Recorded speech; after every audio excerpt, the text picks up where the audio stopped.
এই হচ্ছে হাসনাত আব্দুল্লাহ কি অপকর্ম। শুধু একমাত্র হাসনাত আব্দুল্লাহ না তো, সার্জিস, হাসনাত, আপনার উপদেষ্টা নাহিদ, আসিফ, মানে আপনার উপদেষ্টা নাহিদ আর আসিফ হচ্ছে জানেন কি একটা মানে কি বলে মানুষকে দেখানো। হ্যাঁ, মানে এই দুইজনকে যে আপনার সমন্বয় থেকে উপদেষ্টা বা সরকারি যে চেয়ারে বসাইছে, কেন বসাইছে? এই তিন বান্দরের বা তিন চোরের আপনার কি বলে সচিবালয়ে আগুন ধরে। কবুতর ও ট্রাকের রহস্য বের হলেই ভেসে যাবে সচিবালয়ের অনেকে। সচিবালয়ে যে অগ্নিকাণ্ডের ঘটনা ঘটেছে, এই ঘটনাকে ঘিরে নানা ধরনের প্রশ্ন উত্থাপিত হচ্ছে। যে কবুতর পাঠিয়ে রিমোট কন্ট্রোলের মাধ্যমে অগ্নিকাণ্ডের ঘটনা ঘটানো হয়েছে। 8 তলা থেকে একটা কুকুরের মরদেহ পাওয়া গেছে, সেই কুকুরটি ফুলে গেছে এবং সেই কুকুরটি সম্পূর্ণরূপে পুড়ে গেছে। এখন প্রশ্ন হচ্ছে সচিবালয়ের এরকম একটি সুরক্ষিত ভবন থেকে কিভাবে কুকুরের মৃতদেহ বের? সচিবালয় আগুনের ঘটনায় সিসি ক্যামেরার ফুটেজ সংগ্রহ করা হয়েছে বলে জানিয়েছেন সরকার। মিস ইনফরমেশন ছড়াচ্ছে, গুজব ছড়াচ্ছে, এখন সেই সুযোগটা কেন এখন পর্যন্ত থাকবে? বাংলাদেশের নাগরিকরা সামান্য একটা ঘটনাকে নিয়ে যেভাবে মারা গেল, 2024-এর আন্দোলনেও তো এভাবে মারা যায়নি। যে ওই কর্নারে লেগেছে এই কর্নারে লেগেছে, তো দুই জায়গায় আগুন একই সময় কিভাবে লাগে? যদি শর্ট সার্কিট হয় তাহলে আগুনটা এক জায়গা থেকে আসবে, দুই জায়গায় কি করে একই সময় হবে? আবার দুই জায়গায় এক সময় হলো, তাহলে যদি এটা মনে করি যে না দুই জায়গায় আগুন লাগানোর ব্যবস্থা করা হয়েছে, সেই লাগানোর ব্যবস্থাটা হলো কি করে? তাহলে কি এটা এমন হতে পারে যে কবুতরের পায়ের মধ্যে আগুন ধরে দিয়ে উড়াই দিলাম, একবার এই কর্নারে বসলো আবার যে ওই কর্নারে বসলো? যে বাংলাদেশের প্রতিনিধিত্ব করছে আজকের বাংলাদেশ, তো আমরা সেই বাংলাদেশের স্বপ্ন দেখি, যেই বাংলাদেশের বিরুদ্ধে যদি কেউ চোখ তুলে তাকায়। সাবেক প্রধানমন্ত্রী শেখ হাসিনার পতনের পর থেকে ভারত বুঝে গেছে যে বাংলাদেশ কোন দিকে যাচ্ছে। সেই জায়গা থেকে বাংলাদেশিদের জন্য এই সচিবালয়ের ভিতরে একটা কুকুর পাওয়া গেছে। দেশের সর্বস্থান সচিবালয় 7 তলার ভিতরে ভাই কুকুর গেল কই থেকে? কুকুরটা গেল কই থেকে? সেখানে যে সার্কিট হলো, আপনাদের আগুনটা কি ওই আল্লাহর ফেরেশতারা এসে ধরাইছে নাকি জিনে? প্রথম দায়ী হলো অথর্ব একটা উপদেষ্টা। আসসালামু আলাইকুম রাহমাতুল্লাহ, সবাই কেমন আছেন? আশা করি সবাই অনেক অনেক ভালো এবং সুস্থ আছেন। সবাইকে স্বাগতম জানাচ্ছি আমাদের আরো একটি নতুন ভিডিওতে। প্রতিদিনের মতো আমি আপনার মেসি রিয়াদ ফারুকি। দর্শক, আপনারা জানেন ইতিমধ্যে সচিবালয়ে অগ্নিকাণ্ডকে ঘিরে ইতিমধ্যে সারা বাংলাদেশে কিন্তু তোলপাড় শুরু হয়েছিল। হঠাৎ করে কেন সচিবালয়ের মতো বাংলাদেশের গুরুত্বপূর্ণ অর্থাৎ বাংলাদেশের হৃৎপিণ্ড যাকে বলা হয় সেই রকম সচিবালয়ে হঠাৎ করে কেন আগুন লেগেছিল? তাও আবার বিশাল দূরত্ব, দুই জায়গায় আগুন লাগলে যে কোনো এক জায়গায় লাগার কথা ছিল। স্পষ্টভাবে অনেকে বলে দিচ্ছে যে এই দুটো অবস্থান থেকে দেখে অনেকে বলে দিচ্ছেন যে এটা ষড়যন্ত্র করে লাগানো হয়েছে। আসলে ষড়যন্ত্রটা কারা করেছে? কেউ আওয়ামী লীগের দোষ দিচ্ছে, আবার কেউ বলতেছে সমন্বয়করা লাগিয়েছে। আবার অনেকজনকে ইতিমধ্যে দেখতেছি সামাজিক যোগাযোগ মাধ্যমে অনেকজনকে ইতিমধ্যে মানে মন্তব্য করতেছেন। আবার অনেকে বলতেছেন যে সচিবালয়ের মতো গুরুত্বপূর্ণ জায়গায় পুলিশরা কি করতেছিল, তারা কেন নিরাপত্তা দিতে পারেনি, বা তারা কোথায় ছিল, বা দারোয়ানরা কোথায় ছিল? অনেকে অনেক মন্তব্য করতেছে। অবশেষে বের হয়ে এলে সচিবালয়ে আসলে কি ঘটেছিল, কারা ঘটিয়েছিল, বিস্তারিত জানার জন্য আমরা একটা ভিডিও দেখব। সেই ভিডিওটা একটু লম্বা হবে, তা আপনাদেরকে অনুরোধ করবো ভিডিওটি সবাই দর্শকরা দেখবেন। তাকে ঘিরে নানা ধরনের প্রশ্ন উত্থাপিত হচ্ছে। পেরিয়ে গেছে একদিন, এখন পর্যন্ত কি যথার্থ তদন্ত শুরু হলো? এখন পর্যন্ত কি চিহ্নিত করা গেল যে এর পেছনে নাশকতা, ষড়যন্ত্র না স্রেফ দুর্ঘটনা? নানা ধরনের প্রশ্ন উঠছে। যে তড়িৎ গতিতে তদন্ত করা প্রয়োজন, সেই তদন্তটি হচ্ছে না বলে আবার অনেকে অভিযোগ করেছেন। আমি কিছু প্রশ্ন রাখছি, সেই প্রশ্নগুলোর উত্তর পেলেই অনেক রহস্য বেরিয়ে আসতে পারে। প্রথম বিষয় হচ্ছে রাতারাতি তদন্ত কমিটি পরিবর্তন হয়েছে। আপনারা জানেন বৃহস্পতিবারে যে তদন্ত কমিটি গঠন করা হয়, সেই তদন্ত কমিটির প্রধান করা হয় অতিরিক্ত একজন সচিব, যাকে নিয়ে বিতর্ক তৈরি হয়। সেই সচিবকে নিয়ে বিতর্ক তৈরি হবার পরে রাতে, মানে বৃহস্পতিবার রাতে নতুন আরেকটি তদন্ত কমিটি গঠিত হয়। আমি বলতে চাই যে মোহাম্মদ খালেদ রহিম, তিনি হচ্ছেন মন্ত্রী পরিষদ বিভাগের অতিরিক্ত সচিব, জেলা ও মাছ প্রশাসন বিভাগে। এই অতিরিক্ত সচিব খালেদ রহিমকে যখন সচিবালয়ের অগ্নিকাণ্ডের ঘটনায় গঠিত তদন্ত কমিশনের প্রধান করা হয়, তার নেতৃত্বে 7 সদস্যের কমিটি। পরবর্তীতে সোশ্যাল মিডিয়ায় এটা নিয়ে ঝড় উঠে। সেখানে একটা অভিযোগ ওঠে খালেদ রহিমের বিরুদ্ধে যে তিনি ফ্যাসিবাদী শাসনকালে ডিসি হিসেবে অবৈধ নির্বাচনের বৈধতা দিয়েছেন। এইরকম একটা ব্যক্তিকে কিভাবে সচিবালয়ের মতো স্পর্শকাতর জায়গায় অগ্নিকাণ্ডের ঘটনা হলো, যে অগ্নিকাণ্ডের পেছনে নাশকতা আছে বলে ইতিমধ্যে অভিযোগ উঠেছে, সেই কমিশনের প্রধান করা হলো? এই যখন সমালোচনা, নিন্দা বা তোলপাড় অবস্থা, তখন রাতারাতি এই কমিটিকে পরিবর্তন করা হলো। স্বরাষ্ট্র মন্ত্রণালয়ের একজন সিনিয়র সচিব এবং ফায়ার সার্ভিস ও সিভিল ডিফেন্স অধিদপ্তরের মহাপরিচালককে সদস্য সচিব করে 8 সদস্যের একটা কমিটি করা হলো বৃহস্পতিবার রাতে। এখন প্রশ্ন হচ্ছে, যে কোনো কমিটি করবার আগে আপনারা কেন যাচাই বাছাই করেন না? কেন আপনারা অনুসন্ধান করে বের করতে পারেন না যে এই ব্যক্তিবর্গকে দিয়ে যথাযথভাবে কারণ অনুসন্ধান করা যাবে কিনা, তদন্ত করা যাবে কিনা, প্রকৃত অর্থেই দোষীরা বের হয়ে আসবে কিনা? তাহলে এখন সোশ্যাল মিডিয়ায় তো আপনাদের গার্ড হিসেবে পরিগণিত হচ্ছে, মানে সোশ্যাল মিডিয়ায় সমালোচনা হওয়ার পরে আবার পরিবর্তন করতে হলো কেন? আগে যাচাই বাছাই করা হলো না? এই প্রশ্নটি কিন্তু জোরে সোরে উঠছে। তাহলে তদন্ত কমিশন বা কমিটি গঠন করার আগেই দুর্বলতা তো প্রকাশ পেয়ে গেল। কমিটি গঠন নিয়েই আসলে অন্যরকম একটা অব্যবস্থাপনা। এই বিষয়ে অবশ্যই যথাযথভাবে নজর দেওয়া প্রয়োজন ছিল। এর পরের প্রশ্ন হচ্ছে, কেন ট্রাক চাপা দেওয়া হলো?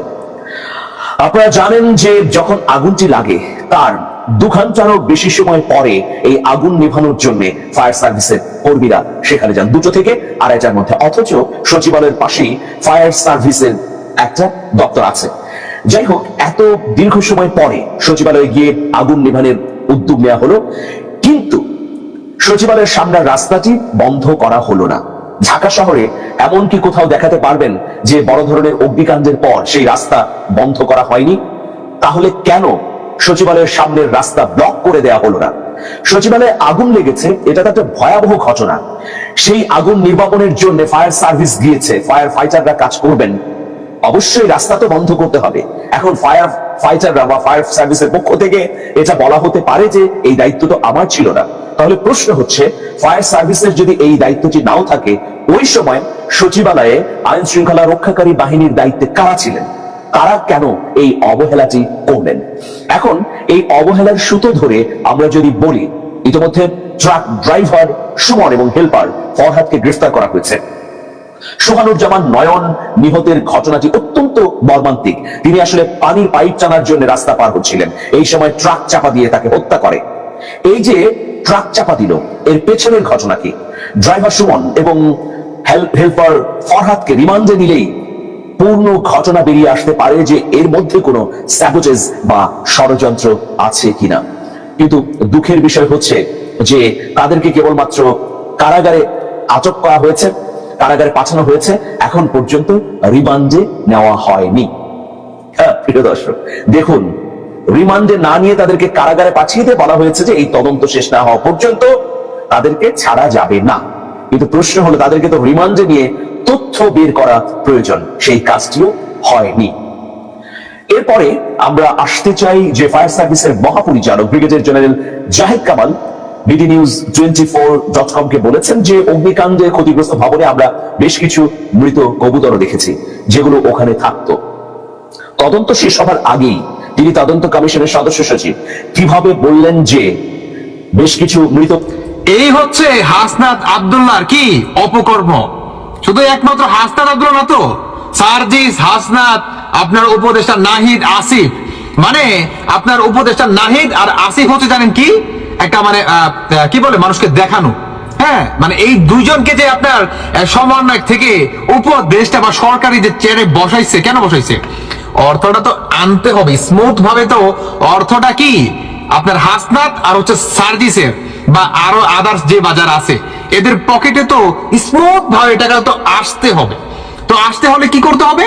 সবার আগে সরকারি চেয়ারে আমাদের প্রতিনিধি থাকতে হবে, আর সেই প্রতিনিধি হচ্ছে কি আপনার উপদেষ্টা নাহিদ আর হচ্ছে আসিফ এবং আরেকজন। এই 3 বান্দরের বা 3 চোরের আপনার কি বলে সচিবালয়ে আগুন ধরে, 3টা চেম্বারই ধরে। এখন আসুন, গণমাধ্যমগুলা কি ধরে ফেলছে কিংবা একে একে প্রকাশ্যে আসছে। এখন হাসনাত আব্দুল্লাহকে অতি দ্রুত গ্রেফতারও করতে যাচ্ছে সেনাবাহিনীর প্রধান, কারণ পুলিশকে ভয় পাচ্ছে না, আর পুলিশকে এই সমন্বয়কারীরা কোনো ভ্যালু মনে করে দেখাচ্ছে না প্রতিনিয়ত। এবার আসুন, আপনার সমন্বয়করা কিংবা হাসনাতরা বড় বড় ব্যবসায়ী কিংবা আপনার যারা নাকি সৎ অফিসার আছে কিংবা আপনার সরকারি বড় বড় কর্মকর্তা আছে, আর তাদের কাছ থেকে কিভাবে আপনার চাঁদাবাজি করে আপনার দিয়ে সমন্বয়ক আপনার নাম পরিচয় দিয়ে তিনি অরিজিনালি কি হাসনাত তাকে পাঠাইছে। আসুন একটা ভিডিও দেখি, তারপরে বাকি কথা বলছি। মনির খান কি করে? আচ্ছা,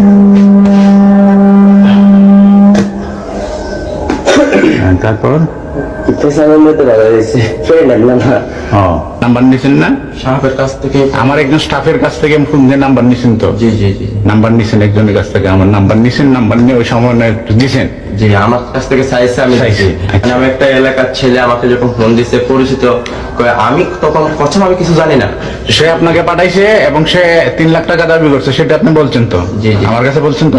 আচ্ছা ঠিক আছে। আচ্ছা শোনেন, দেখলেন তো? তো এই হচ্ছে বর্তমান এদের অবস্থা। মানে আপনি যদি একটু খেয়াল করেন, মানে প্রতিনিয়ত তারা কি এই ধরনের ব্যবসায়ীদের কাছ থেকে কয়জনই বা এই ধরনের ভিডিও আপনার মানে লুকায়া করতে পারে? কয়জনই করতে পারে?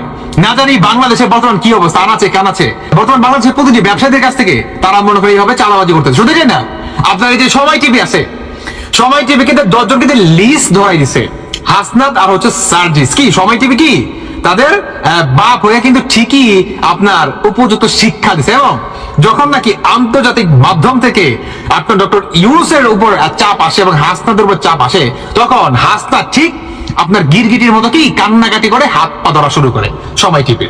তো এই হচ্ছে এদের অবস্থা। কি দেখলেন তো? আর ভাই সাধারণ মানুষের বক্তব্য।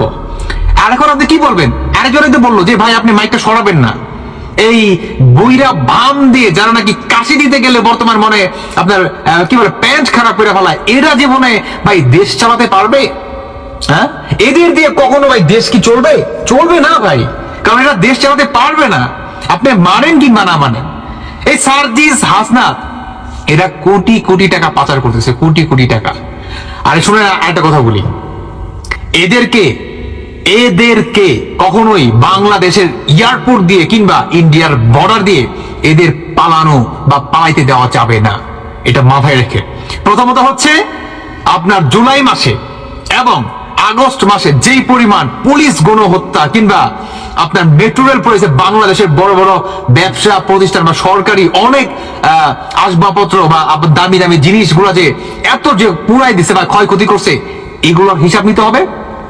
আর দ্বিতীয়ত হচ্ছে আপনার সচিবালয়ে এই 3 চোরের আপনার চেম্বারে কেন আগুন লাগলো, এটার জবাবদিহিতা করতে হবে। আর 4 নাম্বার হচ্ছে সমন্বয়কারীরা কত কোটি টাকা এই পর্যন্ত পাচার করলো, এটারও জবাবদিহিতা করতে হবে। শুধু এটাই না, আসিফ নজরুল, ডক্টর মোহাম্মদ ইউনূসকেও এটা জবাবদিহিতা করতে হবে। কারণ উপদেষ্টা আসিফ, আপনার নাহিদ, তারপর হচ্ছে আপনার সমন্বয়ক সার্জিস, সমন্বয়ক হাসনাত বা আরো যে বাজার আছে, এদের প্রত্যেকের আপনার ইউরোপের কিন্তু ভিসা কিন্তু ভাই রেডি। কারণ যে কোনো মুহূর্তে এরা মনে কর হুট করে চলে যেতে পারে এয়ারপোর্ট দিয়ে, কারণ এদেরকে এর জন্য আটকাতে হবে, এদেরকে কোনোভাবেই এয়ারপোর্ট দিয়ে আপনার যেতে দেওয়া যাবে না। কারণ এরা জনগণ কিংবা দেশের সাথে যে পরিমাণ গাদ্দারি বা দেশটাকে যে পরিমাণ রসাতলের দিকে নিচ্ছে বা বর্তমানও চলমান, এটাকে অবশ্যই সাজার আওতায় আনতে হবে প্রত্যেককে, যে বা যারা এটার মাস্টার মাইন্ড ছিল। ডক্টর মোহাম্মদ ইউনূস তিনি কিন্তু আমেরিকা গিয়ে কিন্তু আপনার কি বলে মাহফুজকে মাস্টার মাইন্ড হিসাবে কিন্তু সকলের কাছে কিন্তু পরিচয় কিন্তু করাই দেয় যে he is the master mind আন্দোলনের, এটা কিন্তু পরিচয় করাই দেয়। এই মাহফুজকেও প্রত্যেককেই আপনার বিচারের কাঠগড়ায় দাঁড়াতে হবে, আনতেই হবে। দেখেন মেট্রো রেলটা যখন নাকি পোড়ায়, তখন কি আওয়ামী লীগের নাম আমরা সবাই বিশ্বাস করছি যে আওয়ামী লীগের ছাত্রলীগ নাকি এগুলো করেছে, হেলমেট বাহিনী এটা সেটা। পুনরায় তারা সচিবালয় আগুন দিয়ে কি করে সমস্ত ডকুমেন্টস, তারা যে দুর্নীতি করছে বা চাঁদাবাজি আপনার টাকা যে আপনার টেন্ডারবাজি এটা সেটা যে করে যে এত কোটি টাকা যে আত্মসাৎ যে তাদের ব্যাংক ব্যালেন্স যে ভর্তি করতেছে, এটা যাতে আপনার জনগণের ম্যান্ডেটের মাধ্যমে কোন সরকার এসে যাতে এটাকে মনে করেন প্রুফ হিসাবে যাতে না পায়, এটার জন্যই কি করে সপ্তাহে এগুলো বের হয়ে যাবে। কারণ এদের মুখস্থ তখন আপনার হয়ে যাবে, সকলের মাঝে কি স্পষ্ট হয়ে যাবে, তাই না? এটার জন্যই কি করে আপনার সচিবালয় এই 3 বান্দরের আপনার চেম্বারে কি আগুন লাগিয়ে দেয়, এবং বিএনপি যে আপনার আওয়ামী লীগকে নির্বাচনে আনতে চায় কিংবা আওয়ামী লীগকে আন্ডারগ্রাউন্ডে পাঠাতে চায় না বিএনপি, এটার জন্যই আপনার তারা এই ধরনের একটা মাস্টার মাইন্ড প্ল্যান মনে করেন খেলে, যে আপনার কি বলে এক দিলে দুই পাখি। যেমন প্রথমত হচ্ছে এদের যে তারা যে বর্তমান টাকা আত্মসাৎ করতেছে এগুলা শেষ, দ্বিতীয়ত এই আওয়ামী লীগের নাম দিয়ে আওয়ামী লীগকে আরো বিশেষভাবে বা ভালোভাবে ফাঁসাই দেওয়া হবে, এবং নির্বাচনে এদেরকে একদম প্রপার ভাবে এদেরকে বহিষ্কার করতে হবে। বর্তমান তারা মনে করতেছে কি জানেন, যে বাংলাদেশের জনগণ মনে হয় আমাদেরকে অনেক ভালোবাসে, হ্যাঁ অনেক পেয়ার করে, আমরা যেটা বলবো সেটাই হচ্ছে শেষ কথা নয়। আপনারা তো এই ধরনের চিন্তা ভাবনা করে বা এই ধরনের একটা অ্যাটেনশন নিয়ে আপনারা আগুন ধরাইছেন, যে আমরা আবারও বলবো যে এটা মাস্টার মাইন্ড, হ্যাঁ পরবর্তীতে 2-6 মাস পরে আমরা আবারও বলবো যে এটা মাস্টার মাইন্ড করে আমরা শেখ হাসিনাকে বা আওয়ামী লীগকে এইভাবে আমরা নিষেধাজ্ঞা করছি। কি মানুষ কি বোঝে না? মানুষ কি বোকা নাকি? হ্যাঁ মানুষ কি বোঝে না আপনাদের চাল?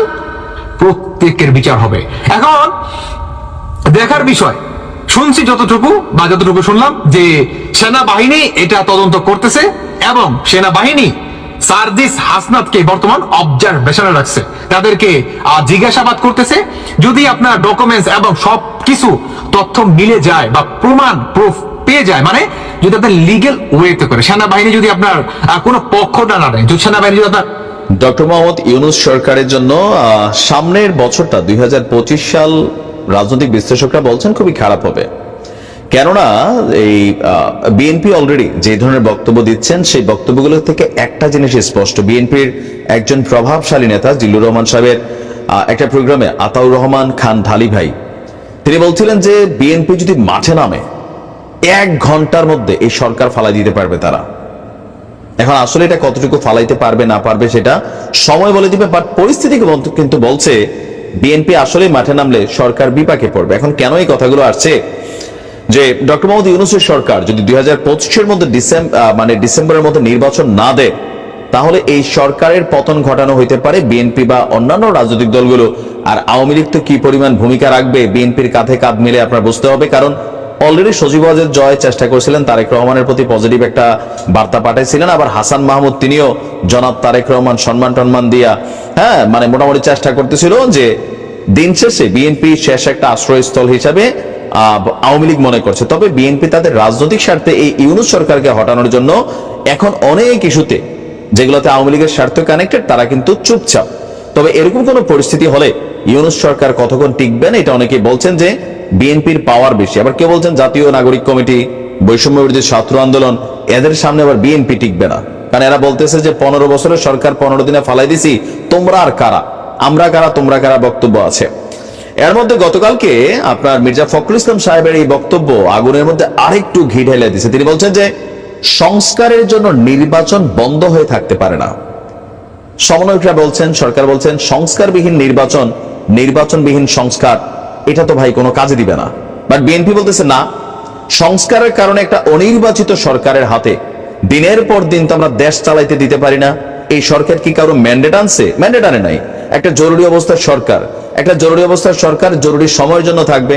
এখন ভাই তোমরা সংস্কার শুরু করছো, উপদেষ্টারা সংস্কার বলতেছে বারবার, বৈষম্য বিরোধী ছাত্ররা তারা বলতেছে রাজনৈতিক দল নামাবে, বিএনপি ভাবতেছে এটা একটা কিংস পার্টি।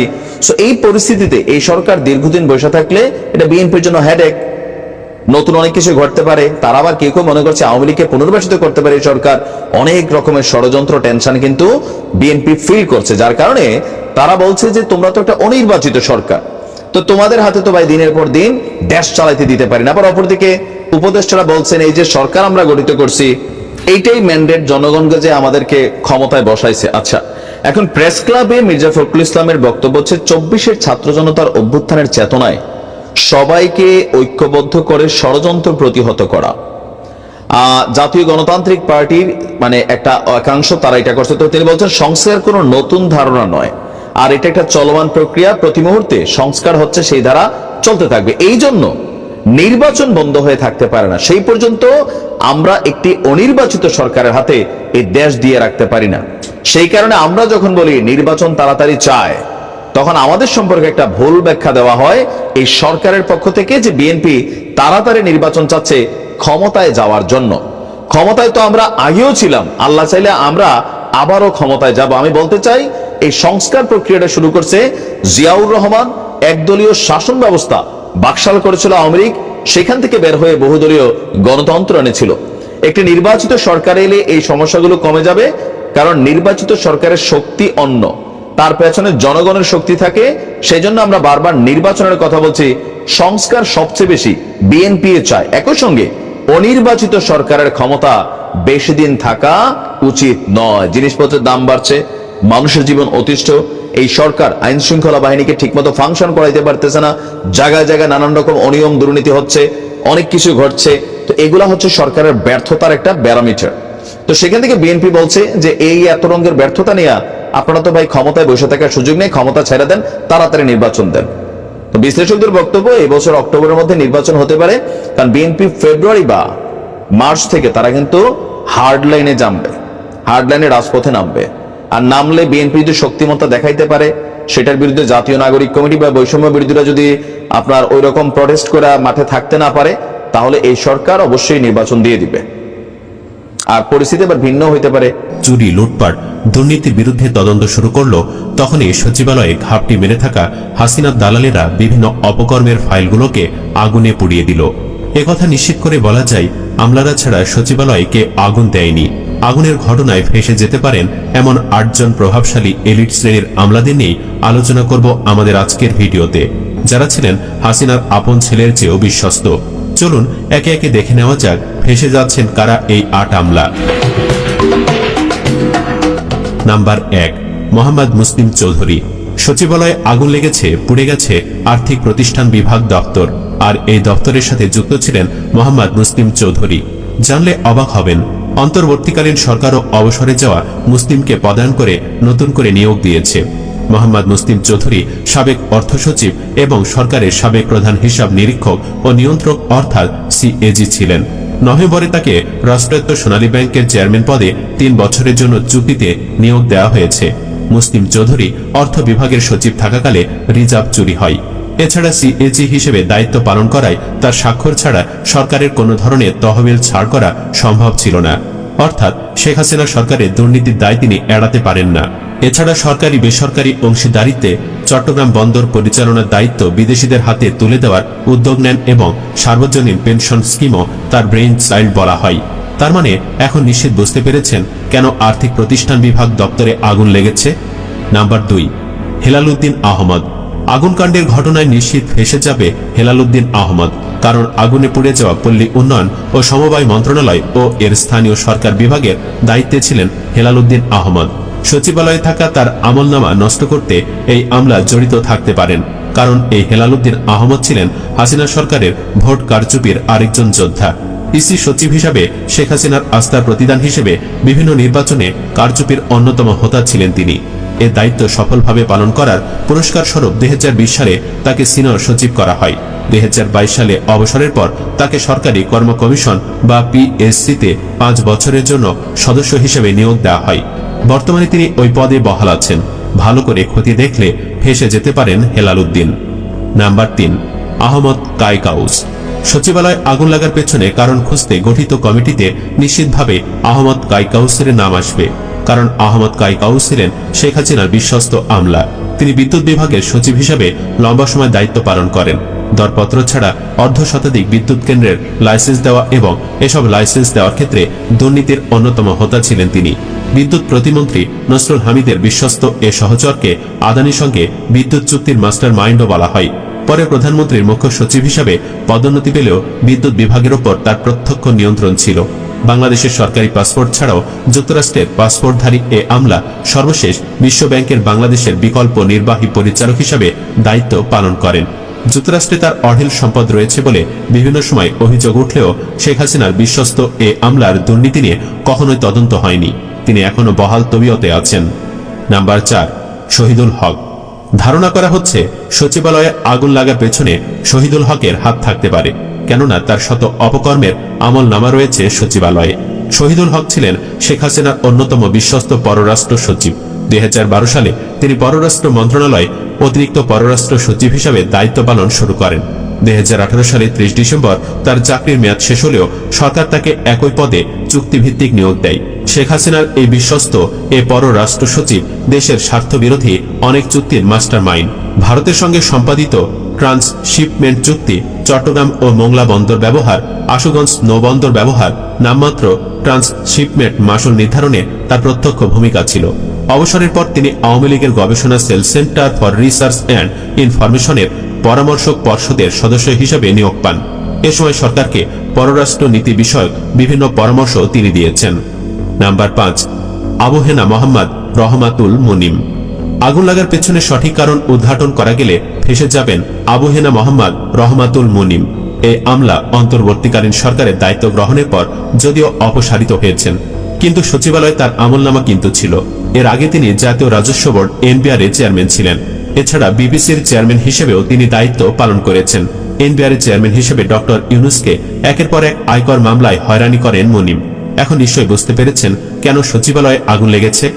এছাড়া Rahmatul Munim Summit, S Alam, Unique, Beximco সহ কয়েকটি বড় গ্রুপের বিদ্যুৎ কেন্দ্রকে নিয়ম বহির্ভূতভাবে শত শত কোটি টাকার কর অবকাশ সুবিধা দিয়েছেন।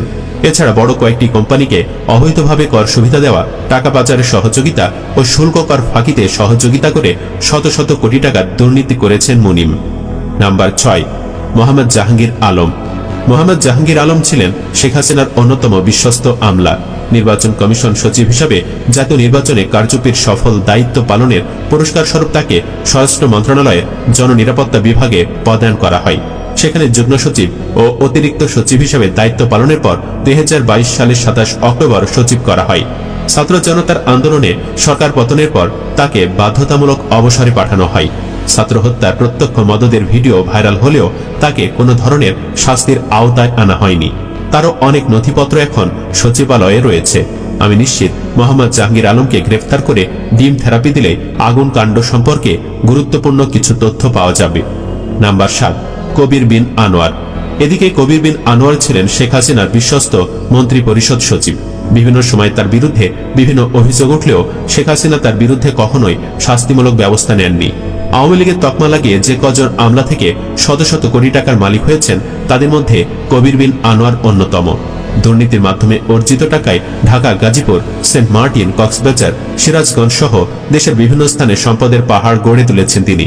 এছাড়া প্রধানমন্ত্রীর কার্যালয়ের মহাপরিচালক ও A2I এর প্রকল্প পরিচালক থাকাকালে তার আত্মীয় স্বজনদের ঠিকাদারি ব্যবসার সঙ্গে সম্পৃক্ত করেছেন কবির বিন আনোয়ার। তাদের মাধ্যমে তিনি বিভিন্ন প্রকল্পের নামে অর্থ বরাদ্দ নিয়ে অঢেল সম্পদের পাহাড় গড়েছেন। এসব দুর্নীতি পুঙ্খানুপুঙ্খরূপে তদন্ত হলে ফেঁসে যাবেন কবির বিন আনোয়ার। বিষয়টি নিশ্চয়ই জানেন এই দুর্নীতিবাজ আমলা, আর এজন্য সচিবালয়ের নথি পড়াতে আনোয়ার যে অংশ নেয়নি সে গ্যারান্টি কে দিবে। নাম্বার 8, আব্দুর রউফ তালুকদার। আব্দুর রউফ তালুকদার ছাত্র জনতার আন্দোলনে সরকার পতনের পর গভর্নরের পদ থেকে পদত্যাগ করেন। ঋণ খেলাপির নানা সুযোগ দেওয়া, কেন্দ্রীয় ব্যাংকের শৃঙ্খলা নষ্ট করা, রিজার্ভকে রেকর্ড উচ্চতা থেকে তলানিতে নিয়ে আসা, রিজার্ভের হিসাব নিয়ে লুকোচুরি, কেন্দ্রীয় ব্যাংকে সাংবাদিকদের প্রবেশে নিষেধাজ্ঞা, বেসরকারি ব্যাংকগুলোয় নিরীক্ষা কার্যক্রম প্রায় বন্ধ করে দেওয়া সহ নানা অভিযোগ রয়েছে এ আমলার বিরুদ্ধে। এর আগে তিনি দামি দামি জুতা সেই সময় মানুষ খালি পায়, সেই জুতাগুলো নিক্ষেপ করে খালি পায় তারা নিজের বাসায় ফিরে গেছে। অনেক স্মৃতি ছিল এই টিএসসিতে। সেই জায়গাটা থেকে আপনারা দেখেন মেট্রো রেলের পিলার থেকে শেখ হাসিনার ছবিটা NSA এর মাধ্যমে, যতটুকু আমরা খবর পেয়েছি পুলিশের NSA এর মাধ্যমে সেখান থেকে সেটা মুছে ফেলা হয়েছে। পরবর্তীতে আবার বিপ্লবী সরকার নামে যে সরকার বর্তমান দাবি করে তারা এটাকে আবার একটা সুন্দরভাবে গ্রাফিটি করেছে। কিন্তু আমার প্রশ্ন হচ্ছে এই যে শেখ হাসিনার মানুষের আবেগ অনুভূতি এগুলো মানে মুছে ফেলাইলেন, এগুলোকে উপদেষ্টার কথা ছাড়া NSA এত সাহস পুলিশের যে এই জায়গায় NSA এর লোক এসে মুছে ফেলাবে? কেন মুছবে? আচ্ছা যদি মোসাব দরকারি পড়তো তাহলে একদম সাদা করে দিতেন, আবার তো আপনারা সেখানে ছবি আঁকলেন। কিন্তু যে মানুষের অনুভূতি, মানুষের যে আকাঙ্ক্ষা, এটা নিয়ে আপনারা যে একটা খেলা খেললেন। এবং আমি তো আগেই বলেছি যে আওয়ামী লীগের পূর্ণ ভাষণ হলে সবার আগে আমাদের সবার ফাঁসি হবে। তো এটাই আপনারা করতেছেন। টাকার লোভে কোনোদিন ছাত্র সংগঠন বিক্রি হয় না, বিক্রি হয় হচ্ছে কিছু ব্যক্তি, সেই ব্যক্তিরাই আজকে বিক্রি হয়ে গেছে এবং আওয়ামী লীগের পুনর্বাসনের জন্য বিভিন্ন দলে তাদেরকে ঢুকাচ্ছে এবং যারা এই হত্যার সাথে সরাসরি জড়িত ছিল, ছাত্রদেরকে গুলি করে হত্যা করেছে, এদেরকেও এরা বিভিন্ন জায়গায় নিপীড়ন নির্যাতন করছে এবং যারা এই হত্যার সাথে সরাসরি জড়িত ছিল এদেরকে গ্রেফতার না করে এদেরকে বিভিন্ন কমিটি, নাগরিক কমিটি বলেন, আরো যেসব রাজনৈতিক দল আছে অনেক দলে তাদেরকে ঢুকানো হচ্ছে। সবচেয়ে মজার বিষয় হচ্ছে সচিবালয়ে যে আগুন লাগছে, কারা আগুন লাগিয়েছে এখন পর্যন্ত কেউ তথ্য প্রকাশ করেছে? তথ্য কিন্তু প্রকাশ করে নাই, সাহস নাই। কি বলবে জানেন? হয়তো তথ্য দিবে কি তারে তারে বাড়ি লেগে সার্কিট হয়ে আগুন লেগে গেছে। আমি বলবো ওই নাহিদ আর আসিফের দুজনের মাথায় বাড়ি লেগে আগুন লেগে গেছে ভাই, বুঝছেন? এই হচ্ছে অবস্থা, এদের মাথায় মানে বুদ্ধি বলতে কিছু নাই। এরা এখন দেশকে সুন্দরভাবে চাইলে পরিচালনা করতে পারে।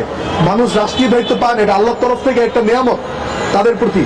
তো ওই জায়গাটা থেকে তারা রাষ্ট্রীয় দায়িত্ব পালন করতে পারতেছে না, তারা আওয়ামী লীগের পুনর্বাসনে তারা চেষ্টা করে যাচ্ছে। এই যে টিএসসির মতো একটা জায়গায় যেখানে ঢাকা বিশ্ববিদ্যালয়।